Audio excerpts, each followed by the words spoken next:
நமஸ்காரம். எனக்கு சில டவுட்ஸ் எல்லாம் கிளியர் பண்ணுறதுக்காக வந்திருக்கேன். இப்போ இருக்கிற உமன்ஸு லைஃப் ஸ்டைலு, உமன்ஸோட ஃபுட்டு எல்லாமே அவங்க ஒர்க் போகிறாங்க. அந்த இதில் பார்த்தீங்கன்னா ஹெல்த்தோட இது ப்ராப்ளம் வந்து இன்க்ரீஸ் ஆகிட்டே இருக்குது. பட் அதை நாங்கள் வந்து இக்னோர் பண்ணிக்கிட்டே இருக்கோம்.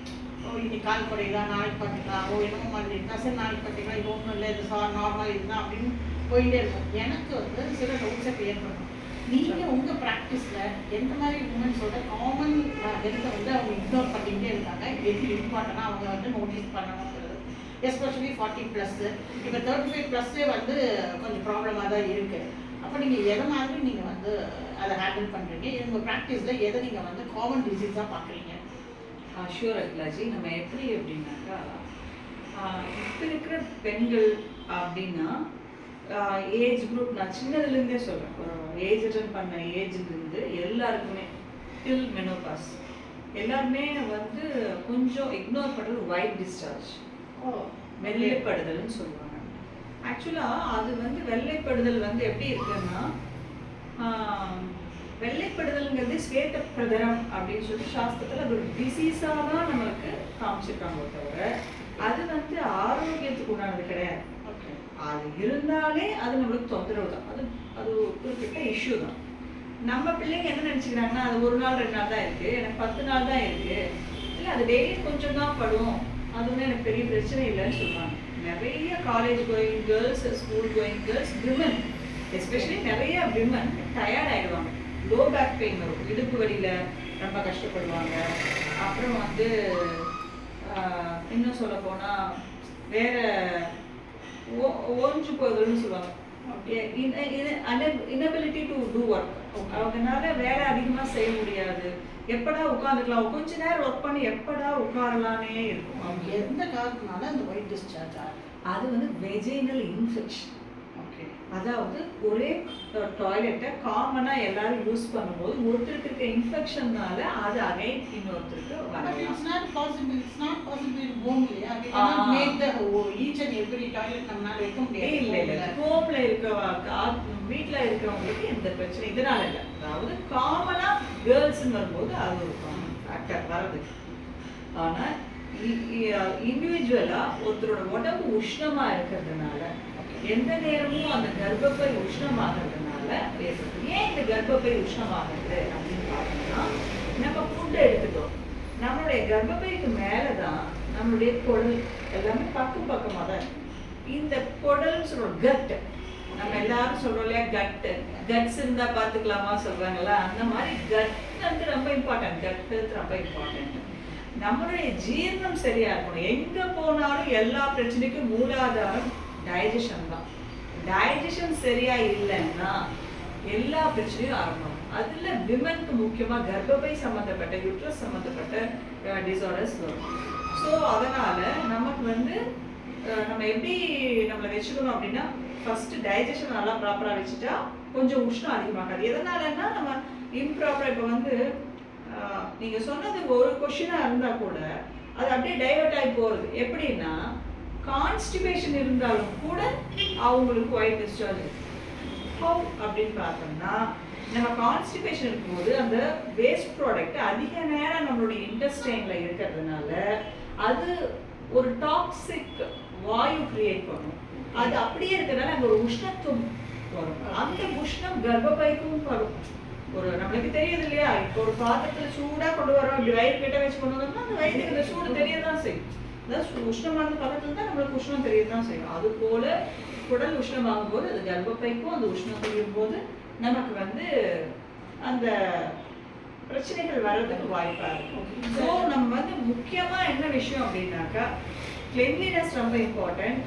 நம்ம உடம்பை வாரத்துக்கு 1 முறை 2 முறை தலை குளிக்கிறது, அந்த மாதிரி நிறைய ப்ரொசீஜர்ஸ் இருக்கு. அதெல்லாம் நம்ம கொஞ்சம் ஃபாலோ பண்ணும்போது இந்த பிரச்சனைகள்லாம் எல்லாமே. இப்போ எங்களுக்கு சுத்தமாக இருக்கிற டைமே இல்லை. Because we are very busy in the IT field and then we are very busy in the office. Morning எந்திரிக்கிறோம், சமைக்கிறோம், கடகடான்னு எல்லாத்தையும் பண்ணுறோம், என்னமோ கை கடிச்சது வாயில் போடுறோம், எங்கேயும் வி கோ டு ஆஃபீஸ். அங்கே போனால் அங்கே 1030 திருப்பி வீட்டுக்கு வரோம், சமைக்கணும். இந்த இதில் இந்த மாதிரி இருக்கிற சுச்சுவேஷனில் நீங்கள் எந்த மாதிரி எங்களை கைட் பண்ணுவீங்க?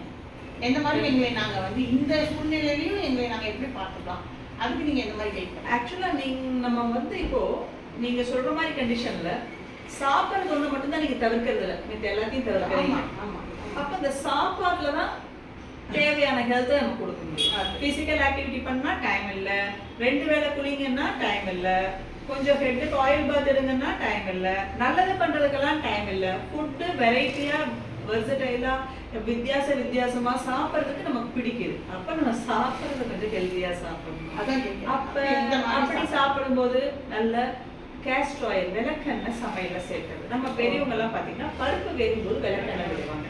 அது என்னது தன்னை போல விளக்கெண்ணெய்ன்னு பார்த்தோம்னாலே கேஸ்டர் ஆயில் ஏரண்ட தைலம்னு சொல்லுவோம். அது நிறைய நன்மைகள் பண்ணியிருக்கு. நம்ம பெரியவங்க முன்னாடி ஒரு 50 வருஷத்துக்கு முன்னாடி வரைக்கும் குழந்தை பிறந்தா விளக்கெண்ணெய் போட்டு கண்ணுக்கு விளக்கெண்ணெய் போட்டுட்டு எல்லாமே பண்ணிட்டு இருந்தாங்க. ஒரு வாரத்துக்கு ஒருக்கா விளக்கெண்ணெய் ஒரு சங்கு நிறைய கொடுத்துட்டு அவங்க ஓட்டமா ஓடிக்கிட்டு இருப்பாங்க. வயிறு கிளென்ஸ் ஆகிட்டு இருக்கும். ஸோ இந்த வயிறு கிளென்ஸ் ஆகாதனால தான் இவ்வளோ பிரச்சனைகளும் வருது. ஸோ விளக்கெண்ணெய் நம்ம ஃபுட்டோட போகும்போது கொஞ்சம் அது அட்லீஸ்ட் 100% நடக்கிற ஒர்க் ஒரு 5 to 10% நடக்கும். அப்போ கொஞ்சம் கொஞ்சமாக எப்பவும் அது ஒரு ப்ராசஸ் நடக்கும். குடும்பத்தில் இருக்க எல்லாருக்கும் அந்த குக்கிங்னால அது எல்லாருக்குமே ஈக்குவலாக போய் சேரும். அதே மாதிரி பெண் குழந்தைகளுக்கு வாழைப்பூ ரொம்ப இம்பார்ட்டன்ட். வாழைப்பூ வந்து கர்ப்பப்பைக்கு அவ்வளோ ஸ்ட்ரென்தன் பண்ணுது. அட் த சேம் டைம் அவங்களுடைய பீரியட்ஸை ரெகுலர் பண்ணுறது, இர்ரெகுலர் ப்ளீடிங்கை சரி பண்ணுறது, எக்ஸசிவ் ப்ளீடிங். இப்போ நிறையா பேருக்கு பார்த்தீங்கன்னா ஒரு 5 days to 7 days வரைக்கும் ஓகே, ஆனால் 10 days 15 days ஆனதுக்கப்புறம் தான் எனக்கு இப்படி ஆகுது அப்படின்றதே நோட்டீஸ் பண்ணுறாங்க. அப்புறம் அதை பரவாயில்லன்னு விடுறாங்க, மறுபடியும் 10 நாள் அடுத்த பீரியட்ஸ் வந்துடுது. அது ஹெல்த்தியான லைஃபே கிடையாது, ஹெல்த்தி மென்ஸ்ட்ரல் சைக்கிள் கிடையாது. ஒரு பீரியட்ஸ் நடந்தால் அது ஒரு 5 to 7 days அதிகபட்சம் சின்ன பிள்ளைங்களுக்கு, பெரியவங்களுக்கு ஒரு 5 days வரைக்கும். அதுக்கப்புறம் அவங்களுக்கு ஒரு 20 days 25 days 20 days கண்டிப்பாக அவங்களுக்கு ஒரு பிரேக் இருக்கணும். அப்புறம் தான் அடுத்த பீரியட்ஸ் வரணும். அதுக்குள்ளே யாருக்கு வந்தாலும் அது ஹெல்த்தி லைஃப் ஸ்டைல் கிடையாது, ஹெல்த்தி மென்ஸ்ட்ரேஷன் கிடையாது. கண்டிப்பாக நீங்கள் மருத்துவரை அணுகணும். இப்போ இந்த மாதிரி ப்ராப்ளம்ஸ்லாம் இருந்தால் உங்களோட ஆயுர்வேதிக்கில் நீங்கள் ட்ரீட்மெண்ட்ஸ் கண்டிப்பாக நம்ம கொடுப்போம். மெடிசன் இன்டர்னல் மெடிசன்ஸாக கொடுப்போம். வெளியே கொஞ்சம் அவங்களுக்கு வந்து அபியங்கமெல்லாம் பண்ணும்போது உஷ்ணமெல்லாம் குறையும். ஆயில் மசாஜ் அது வந்து பெண் குழந்தைகளானாலும் சரி பெரியவங்களானாலும் சரி, விமனுக்கு நம்ம இங்கே வந்து நம்மளுடைய கிளினிக்கில் வந்து கண்டிப்பாக விமனுக்காக நம்ம ஸ்பெஷல் கேர் எடுக்கிறோம். ஸோ பெண் குழந்தைகளுக்கு சரி, காலேஜ் கோயிங் கேர்ள்ஸ், அப்புறம் விமன் ஒர்க்கிங் விமன் எல்லாருக்குமே ட்ரீட்மெண்ட் உண்டு. இன்டர்னல் மெடிக்கேஷன் தரோம். அது இல்லாமல் நம்ம ஒரு ப்ராடக்ட்டும் பண்ணுறோம். நம்ம என்ன பண்ணுறோம்னா வாழைப்பூல ஒரு டிப் பண்ணி சாப்பிட்ற மாதிரி பண்ணிருக்கோம். அதாவது இது டீ கிடையாது, இது பார்த்தீங்கன்னா சால்ட் அண்ட் சோர் டேஸ்ட்ல இருக்கும். டிப் பண்ணிட்டு அப்படியே சாப்பிடலாம். ஸோ அப்படி பண்ணும்போது வாழைப்பூ சுத்தம் பண்ணி சமைச்சு சாப்பிட முடியாதவங்களுக்கு இந்த மாதிரியே ஈஸியாக அவங்களுக்கு வாழைப்பூ போகுது. ஏன்னா நம்மளுடைய சுவைகளில் அறுசுவையும் இம்பார்ட்டன்ட் இல்லையா, துவர்ப்பே நம்மளுக்கு போகிறது கிடையாது. அது ஒரு கான்செப்ட். இன்னொன்று நம்மளுக்கு ஹெல்தி வாழைப்பூ. இது கூட நம்ம மெடிசன்ஸும் இன்க்ளூட் பண்ணி நிறைய காம்பினேஷனில் கொடுத்துட்ருக்கோம். அது வந்து ஒவ்வொரு பிரச்சனைக்கு தகுந்த மாதிரி கண்டிப்பாக நம்மளுக்கு ஹெல்ப்ஃபுல்லாக இருக்கும். கண்டிப்பாக. Okay ma'am, thanks a lot. Thank you. Time எவ்வளோ தூரம் ஸ்பெண்ட் பண்ணதுக்கு. நான் நெக்ஸ்ட் கொஸ்டினோட திருப்பி நான் வரேன் உங்ககிட்ட. கண்டிப்பாக. தேங்க்யூ.